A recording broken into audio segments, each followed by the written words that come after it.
जय हिंद। आज क्या कहते हैं, जियोग्राफी के बारे में पढ़ना चालू करते हैं।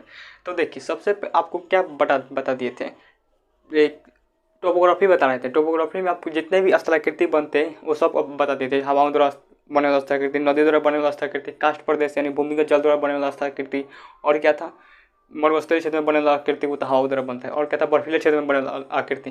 बर्फीले क्षेत्र में आकृति आपको पता था, नुनाटक किसे कहते हैं, जो लटकती हुई घाटी, ये सब इवाका की घाटी, सब किसे, बर्फीले क्षेत्र से बनते हैं। तो ये सब आपको बता दिए थे। अब क्या पढ़ना चाहते हैं, टोपोग्राफी खत्म हो गया, अब पढ़ते हैं जियोग्राफी।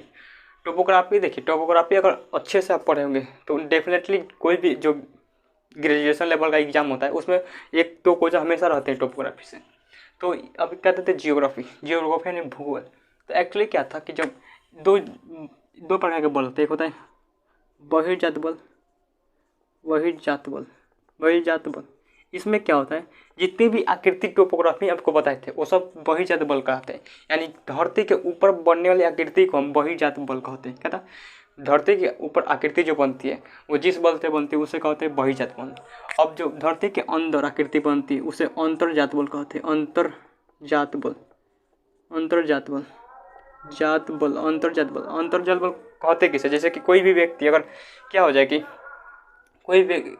कोई नीचे से जो बल लगता है, जैसे अंदर से ज्वालामुखी लगता है, भूकंप लगता है, सुनामी लगता है, ये सब कैसा होंगे, अंतर्जात बल। तो ये सब अंतर्जात बल बता दिए थे। अब देखिए, जियोग्राफी यानी जियोग्राफी कहते हैं किसे, तो पृथ्वी का अध्ययन क्या कहलाता है, जियोग्राफी। पृथ्वी का अध्ययन जो होता है वो क्या कहलाता है, जियोग्राफी कहलाता है। मान लीजिए क्या है, पृथ्वी है, ये क्या है, पृथ्वी है। और पृथ्वी को तो पूरा लेकर पढ़ नहीं सकते, पृथ्वी गोल बनाते हैं, ये को पृथ्वी। और पृथ्वी को तो पूरा लेकर इसे पढ़ नहीं सकते, कहीं से एक छोटा सा टुकड़ा लेकर पढ़ेंगे तो वही उसी से पता चल जाएगा। तो मान लें कि ये पृथ्वी, तो इसको इतना टुकड़ा ले लेते हैं, पिज्जा की तरह टुकड़ा ले ले और काट कर यहाँ रखते हैं, इसको यहाँ रखते हैं। ये टुकड़ा कहाँ है, यहाँ पर है, ये पृथ्वी है, ये पृथ्वी है। अब देखिए इसमें क्या होता है, पृथ्वी का अध्ययन क्या करता है, जियोग्राफी यानी भूगोल। पृथ्वी का अध्ययन क्या करता है, जियोग्राफी। सबसे पहले जियोग्राफी का अध्ययन किसने किया था, एडवर्ड स्वेज ने बताया था कि पृथ्वी का जो औसतन जो घनत्व होता है वो लगभग कितना होता है, 5.5 ग्राम पर सेंटीमीटर क्यूब। एक्चुअली ये घनत्व का मात्रा होता है केजी पर मीटर क्यूब। तो उसे छोटा करने के लिए 5.5 ग्राम पर सेंटीमीटर क्यूब किसका होता है, पृथ्वी का घनत्व। आपको पता होगा, एस्ट्रोनॉमी आपको बता रहे थे, जैसे रशियन भाषा में कॉस्मोलॉजी कहते हैं। तो उसमें आपको बताए थे कि एस्ट्रोनॉमी में क्या बताए थे कि सबसे ज़्यादा पूरी दुनिया का सबसे ज़्यादा घनत्व किसका है, तो ब्लैक होल का। क्या है, ब्लैक होल का। वहाँ पर आपको बताए थे कि ब्लैक होल का एक चम्मच मिट्टी का भार जो होता है वो लगभग 10 हाथियों के बराबर होता है। तो ये आपको बता दिए थे। 5.5 ग्राम पर सेंटीमीटर क्यूब होता है। हालांकि ये ठीक था, लेकिन इन्होंने कहा कि एडवर्ड स्वेज ने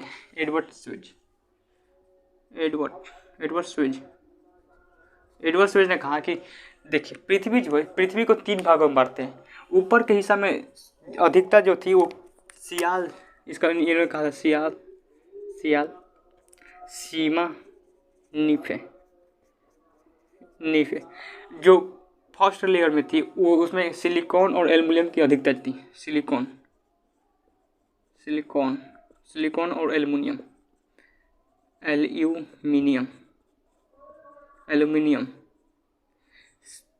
फर्स्ट में किसकी, सिलिकॉन और एल्युमिनियम की अधिकता थी, और दूसरा में किसकी अधिकता थी, सिलिकॉन और मैग्नीशियम। किसकी थी, मैग्नीशियम की अधिकता थी। और नीचे देखेंगे तो निकेल, कौन सा, निकेल और लोहा की अधिकता नीचे थी। तो इन्होंने बताया कि जो ऊपरी परत जो थी उसमें सिलिकॉन और एल्युमिनियम की अधिकता थी, और दूसरा लेयर में सिलिकॉन और मैग्नीशियम की अधिकता थी, और तीसरा में जो था निकेल और लोहा की अधिकता थी। तो इसमें क्या था, ये सब तो ठीक था। और इसने कहा कि जो ऊपर वाला भाग होता है उससे अम्लीय होता है। क्या होता है, अम्लीय। जो सिलिकॉन जो होता है वो क्या होता है, अम्लीय होता है, और जो सिलिकॉन और मैग्नीशियम होता है वो क्या होता है, क्षारीय होता है। क्या होता है, क्षारीय होता है। इन्होंने ये बताया, क्षारीय होता है।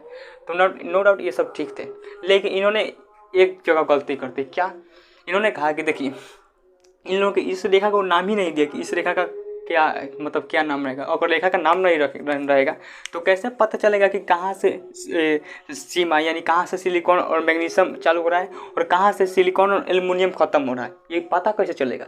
तो इन्होंने ये नाम ही नहीं दिया, इनको नाम ही नहीं पता, तो यहाँ पर ये चूक गए।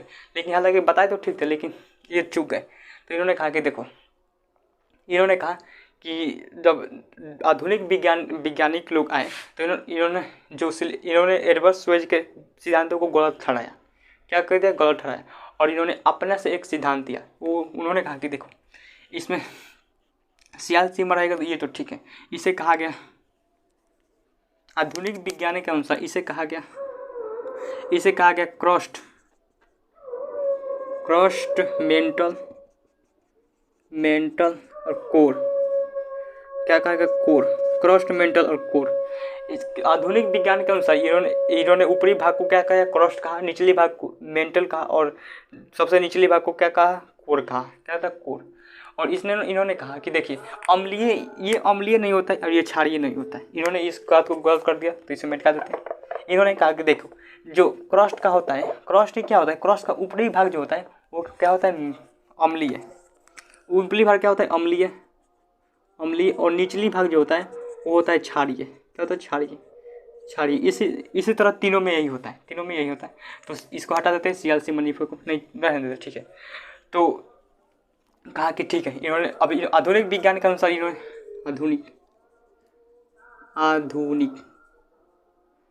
आधुनिक विज्ञानों के अनुसार इन्होंने कहा कि इनको इस रेखा को नाम दिया, क्योंकि जब नाम नहीं देंगे तब तक पता कैसे चलेगा कि क्रस्ट कहाँ पर ख़त्म हो रहा है, मेंटल कहाँ पर शुरू हो रहा है, फिर मेंटल कहाँ पर ख़त्म हो रहा है और कोर कहाँ पर शुरू हो रहा है। तो इसके लिए नाम तो देना जरूरी है। तो इसको नाम दिया था, इसका ट्रिक है कॉरले। यहाँ पर लिखते हैं कॉरले। क्या है? इसका ट्रिक है कॉरले। कौ से कोलोराड रेखा, कौन सा रेखा? कोलोराड रेखा। र से रेपिटो रेखा और ले से लेमन रेखा।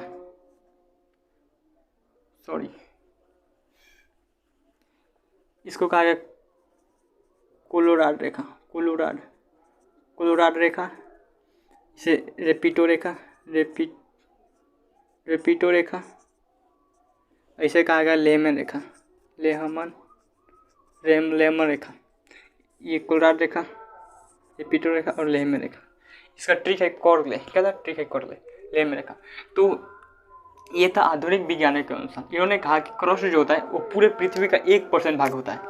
क्रस्ट जो होता है पूरे पृथ्वी का कितना परसेंट होता है? 1% होता है। और मेंटल जो होता है पृथ्वी का 83% भाग होता है। कितना परसेंट? 83% भाग होता है।